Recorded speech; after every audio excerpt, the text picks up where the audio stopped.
Magandang araw. Ako si RJ at welcome sa RJ in Palau.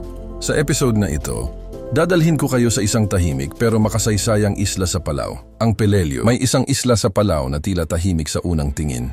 Maliit lang ito, maputi ang buhangin at malinaw ang tubig dagat. Pero kapag tumahak ka sa loob-loob ng isla, may maririnig kang mas malalim kaysa alon, mga kwentong bumulong mula sa nakaraan. Ito ang Peleliu Island. Noong 1944, dito sumiklab ang isa sa pinakamadugong labanan ng World War II, ang Battle of Peleliu. Mahigit 10,000 sundalong Hapon at halos 40,000 Amerikanong tropa ang nagbanggaan. Init, gutom, uhaw, putok ng baril, alikabok ng granada.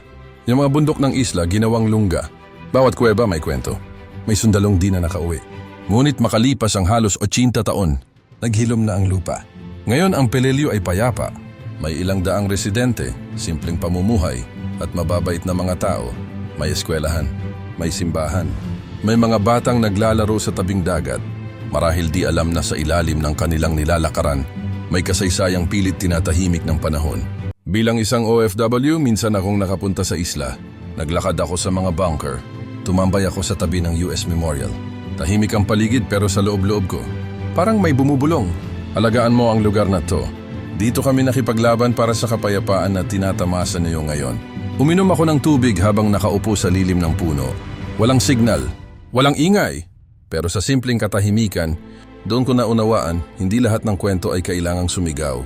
Minsan ang pinakatahimik, sila ang pinakamatindi. Ako si RJ at sa bawat sulok ng Palau, may kasaysayang naghihintay na madinig. Dito sa RJ in Palau, hindi lang tayo nagkukwento, nakikinig din tayo sa tinig ng tahimik na isla.